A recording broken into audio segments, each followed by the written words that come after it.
Narito ang Balitang Pinoy TV. Gandang umaga po sa inyong lahat dito sa Donmar TV. At itong vlog na ito ngayon ay pag-usapan natin ang mga nangyari sa SONA ni Bongbong Marcos. At ilan sa mga political analyst at sa balita ay ang usap-usapan talaga ay ano ba ang sinabi ni BBM doon? At may nakuha ba yung taong bayan doon? Satisfied ba ang taong bayan sa SONA ni BBM? Kasi ang una nating pag-uusapan ay itong si Attorney Rowena Guanzon, no? Ang kanyang assessment dito sa SONA. Ang tanong kasi ni Attorney Rowena Guanzon, bakit hindi nabanggit ang pangalan ng pinsan niya? Okay, ang sinabi lang niya doon is House Speaker. Na masakit raw isipin, masakit raw para sa kanya, pero kailangan niyang gawin. Kakasuhan na raw itong si Martin Romualdez. Pero hindi Martin Romualdez ang sinabi niya, ang speaker. Bakit hindi mo mabanggit-banggit yung pangalan ni Martin Romualdez, Bongbong Marcos? Kasi marami ang naniniwala na budol na naman ito. Marami ang mga naniniwala na propaganda na naman ito. Pagkatapos, sasabihin, absuelto si House Speaker. Walang kasalanan si House Speaker. Walang sapat na ebidensya na tumutukoy sa kanya na nangulimbat siya ng pera. Halatang halata para lang sa SONA, di ba? Yun naman ang unang analysis natin Yung pautot ni Ombudsman Remulla na ano na raw, may nakahanda na raw silang mga ebidensya para kasuhan si Martin Romualdez. Lahat yun propaganda kasi papalapit yung SONA ni BBM. Ayan. The first sentences and the first paragraph ay patungkol nga dito kay Martin Romualdez. Marami ang naniniwala na budol na naman yun.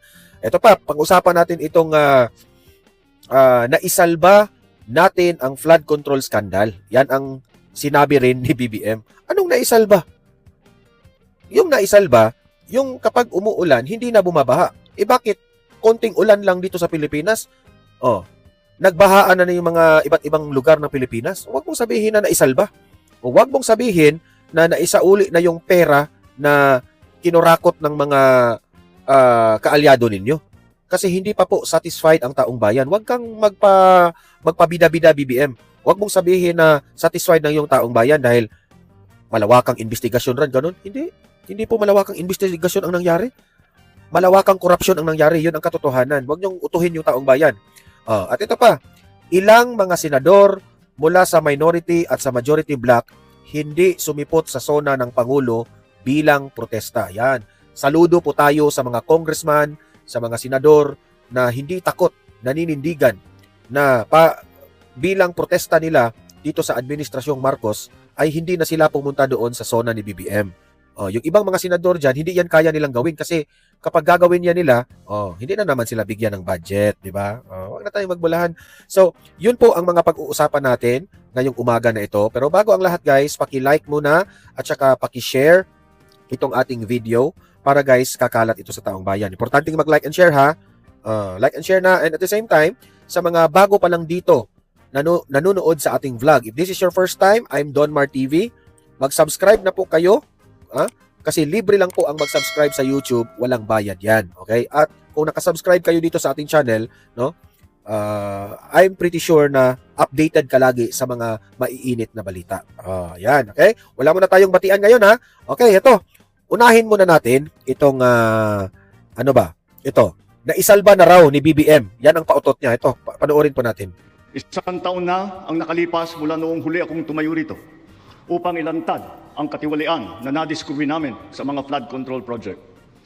Gaya ng aking ipinangako sa inyo, nagsagawa tayo ng malawakan at malalimang investigasyon na walang... Nagmamayabang siya na gumagawa raw siya ng malawakang investigasyon. Pero Mr. President, wala ka namang nahuli na big fish? Wala man. Yung inaasahan ng taong bayan na si Martin Romualdez at si Zaldico, yung ipapatawag sa Blue Ribbon at doon sa ICI nyo, wala. Hindi nyo nagawa. Kaya, palpa ka. Huwag kang masyadong mayabang. Kikiling kahit kanino man, masusi nating sinuri at sinundan kung saan tayo itinuro ng ebidensya. Lahat ng kailangan gawin ay ginawa natin. Ang kapal na mukha niya, sabi niya, sinusuri raw nila kung saan patungo yung ebidensya. Paano yung sa Ilocos? Yung lugar ng anak mo. Dala-dala ni Chavit Singson yung mga ebidensya doon na marami pong proyekto doon na ghost project at hindi natapos. Nung pinatawag si Chavit Singson doon sa Blue Ribbon Committee, hindi natuloy. Ano yon, BBM?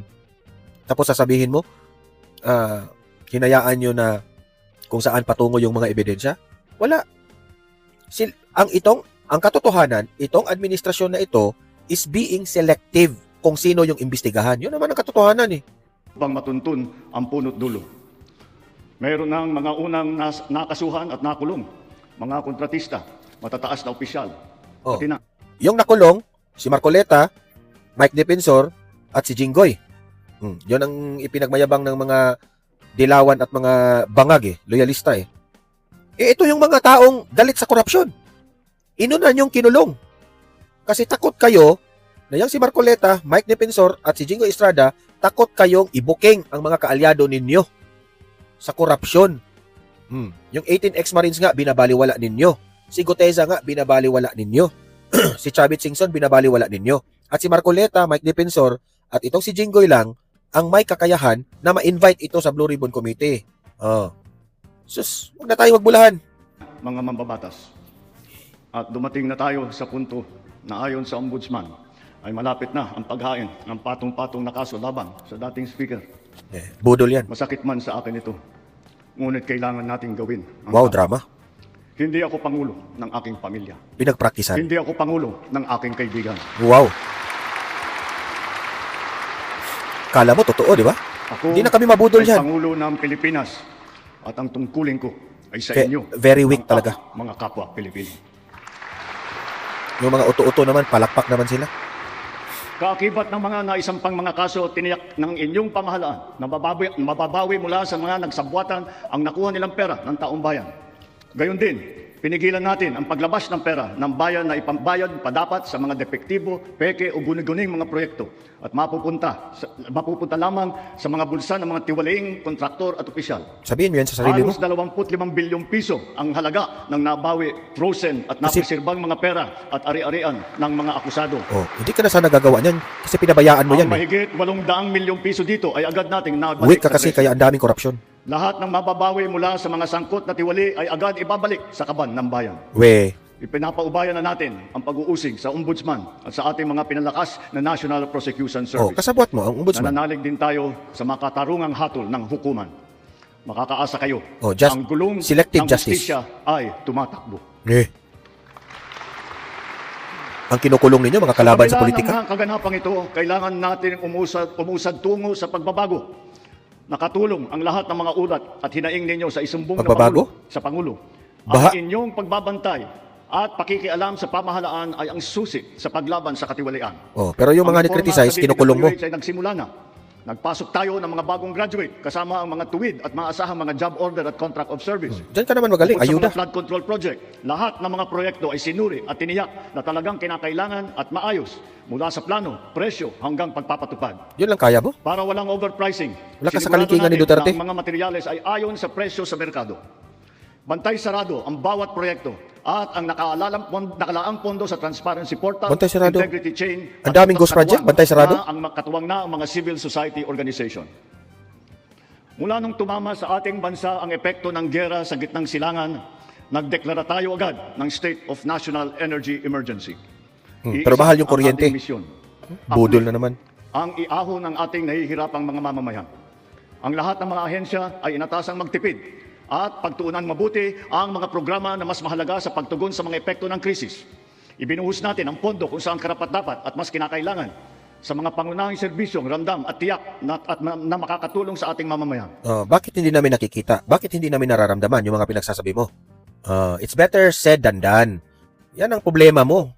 Ang pera ng taong bayan na muntik mapunta sa bulsa ng mga tiwaling opisyal ay naisalba. Anong muntik na punta sa bulsa? Napunta talaga sa bulsa. Pati nga pangalan mo, nabanggit ni Zaldico. Di ba? Natin. At sa halip na magamit natin ay nagamit natin sa mabuti at para sa tunay na kapakanan ng mamamayan.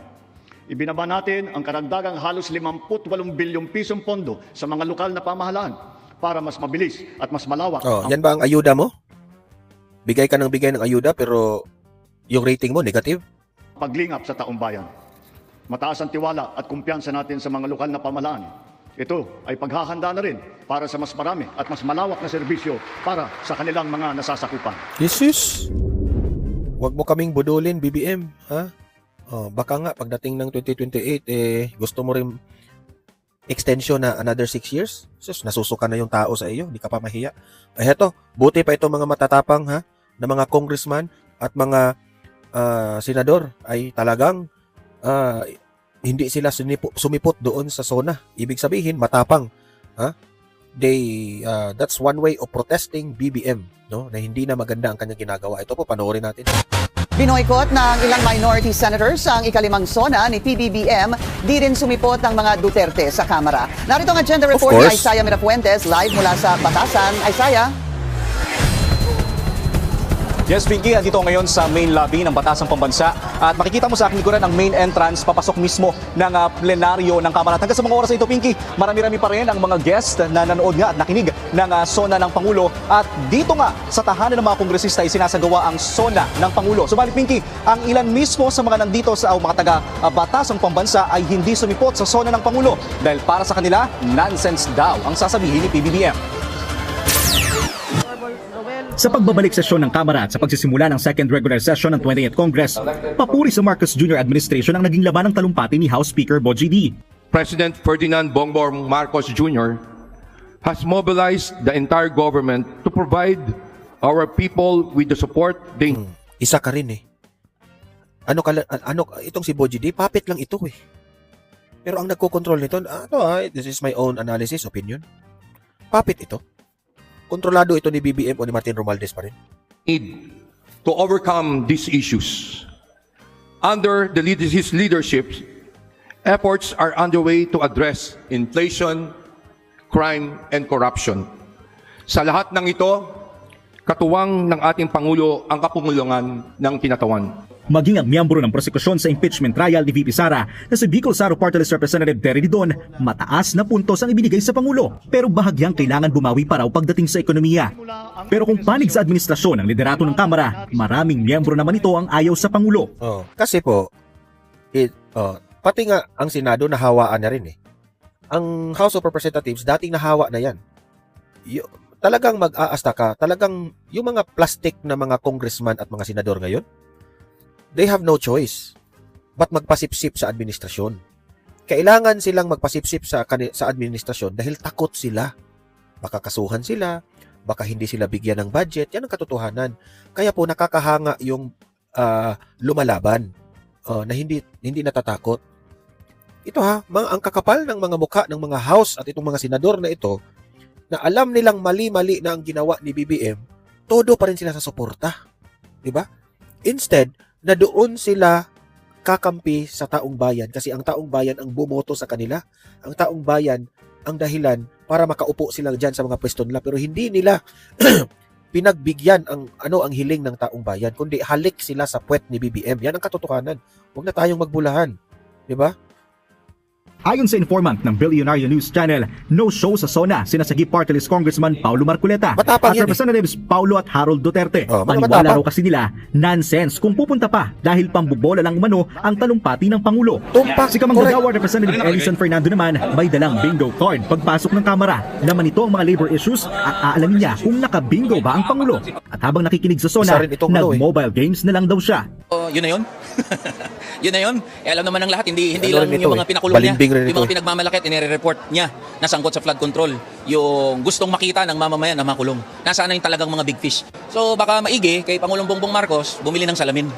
Tignan niya. May punto rin naman pero doon, sino talaga ang sangkot dito sa flood balimbing control. rin dito. Sino ba? Siya mismo. Hindi rin masaya si Kabataan Party List Representative Rene Co sa performance ni PBBM. In a scale of 1 to 5, no?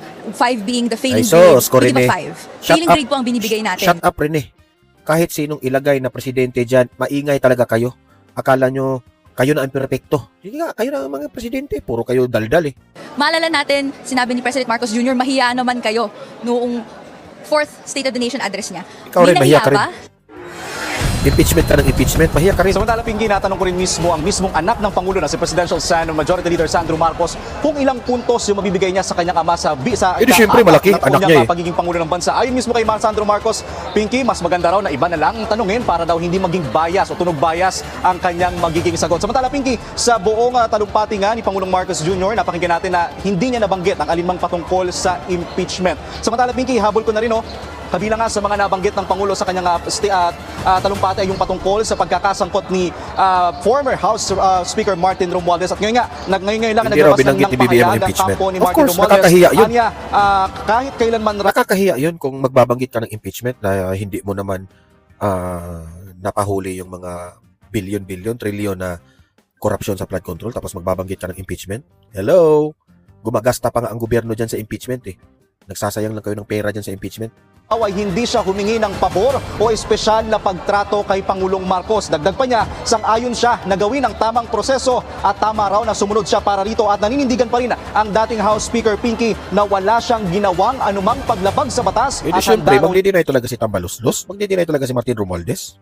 Mana yan kay BBM. Itong patunayan. Pinky. Maraming salamat, Isaiah Mirafuentes, nag-uulat ng live mula sa Batasan. Ay, nako. Mag-follow sa aming mga social media accounts at mag-subscribe sa aming YouTube. Iwan ko na lang. Yan sila eh. Ito. Ito yung maganda. Ang banat ni Attorney Rowena Guanzon. No? Bakit hindi mo nabanggit ang pangalan ni Martin Romualdez Bangag Jr.? Ito. Panoorin natin. SONA report of the BBM will be his promised investigation of the flood control corruption last year in his last SONA. Pero ito ang ipinakahihintay ng marami at finally nabigkas niya sa SONA address. Pero bakit ayaw niya sabihin ang pangalan ni Martin Romualdez? Parang makatakot siya. Mapait sa dila. Dati na akong merong analysis niyan eh. Takot itong si BBM kay Martin Romualdez. Baka kasi meron itong pinanghahawakan itong si Martin Romualdez. Ito lang, analysis ko lang ito. Pwede ako magkamali dito, pwede na kung tama. But sa analysis ko, nagdududa lang ako na meron itong pinanghahawakan si Martin Romualdez na malaking ebidensya laban dito kay BBM. Kasi kung si Martin Romualdez, kung kakasuhan nila, ikukulong nila ito at siseryosohin nilang litisin itong si Martin Romualdez, baka magko-connect ito, baka pupunta ito kay BBM. Silang dalawa eh. Sila ang dalawang, utak niyan. Nagdududa tayo niyan, Ni BBM na magsabi ng pangalan ng pinsan niya. Pero, sinabi niya pa rin na kahit pinsan niya ay mananagot si Martin Romualdez. Ngayon, ang abangan natin, kung ano naman ang sasabihin ni Martin dito, baka bukas pa lang, may statement na si Martin. And remember that Martin Romualdez said, I will not go alone. I will take you with me. Ayan, BBM. So, may SONA ka man, ay meron ding SONA bukas, si Martin Romualdez sa iyo. Sure expected na yan. May sagot si Martin Romualdez. Actually, sumagot na si Martin eh. Naiyak po ako doon sa drama niya. Sobra yung drama niya, talagang humihina pa yung boses. Talaga naman. May pag-ganun-ganon pa. Alam mo, nakakatawa lang Kasi, supposedly dapat, di ba, kakasuhan. Noong isang araw, in-announce na eh. Nakakapagtaka, bakit ngayon parang future pa rin yung pagbanggit niya nakakasuhan. At isa pa, hindi naman yung issue ng kakasuhan eh. Ang tanong, makukunbik ba? Kulong. Makukulong ba? Kasi remember, ang dali magkaso. Paano kung, si Atty. Rowena, alam po yan na, paano kung yung kaso masyadong magaan lang at tapos nagbulungan lang sila, sige, kasuhan ka namin pag mahina lang naman to, talian ng technical, tapos makakalaya ka after a while, at least, nasalba niya yung last two remaining SONA na kinasuhan yun ang pangako ko, kinasuhan. Sana maganda, ang makukulong yan. Yun. Silang lahat. Oo, pero wala Parang pahapyaw, masyadong hilaw para sa akin. Nakukulangan kinapangil, Atty. Guanzon. Hindi nga niya masabi pangalan ni Martin eh. Dapat kung talagang gusto niya lahat ng blame kay Martin, ay talagang upakan niya na. Di ba? Kaso may May reservation. May reservation. Baka sabihin ni Martin na, ikaw din naman pumayag dito eh. Kaya mo pinirmahan yung budget eh. Pumayag ka rin ng schema ko eh. Hindi nga naman ma-deny ni BBM na pumirma nga naman siya. Hindi ba? Sa budget na yan. Kahit na alam niya na may mga unprogrammed funds dyan at mga insertion. And remember, hindi pa natin nakakalimutan na sinabi rin ni Chaldico, Chaldico, where are you? Na nag-100 billion insertion si BBM at kinonfirm ni BBM Pangandaman At sinabi ni Saldico, nagatid siya ng 25 billion ng maleta-maletang kickback sa bahay ni BBM. Kaya mahirap na kalaban din itong si Martin Romualdez. Hindi niya dapat ito i-underestimate dahil si Martin Romualdez also has his own law firm, di ba? At his own maraming pera si Martin Romualdez para lumaban din kay BBM. And kung totoo ito sana itong away nila ay magiging tutuhanan hanggang matapos ang pagkulong kay Martin Romualdez. So kaya excited ako kung anong sagot ni Martin Romualdez dito dahil nagbanta siya I will not go alone. I will take you with me. Yeah. Kaya, Martin, gumawa ka na ng sarili mong sona bukas. Excited na kami. Pero, ang tanong, bakit si Bunoan? Na air condition, 3 buwan na. Bakit si Senator Marcoleta na wala ni 5 ng government funds ay kinasuhan pa una ni Ombudsman, kinulong pa? No, yan ang tanong. Itong si Bunoan na mas posible pang sangkot dito sa mga korupsyon ay ginagawa pa nilang witness. My God.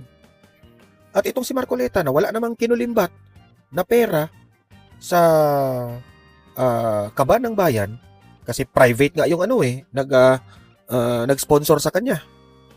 Kinulong pa rin nila. Diba? Diyan mo talaga masasabi na talagang sinadya. Diba? Talagang sinadya.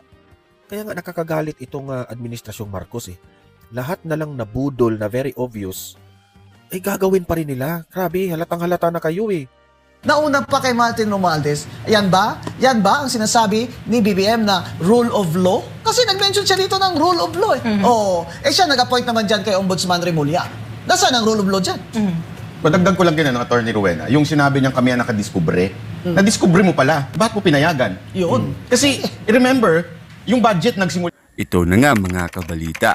Ano na ang masasabi nyo patungkol sa balitang ito? Please comment down below mga kabalita. Pag-usapan natin yan sa comment section. At kung di ka pa nakasubscribe sa ating channel, baka naman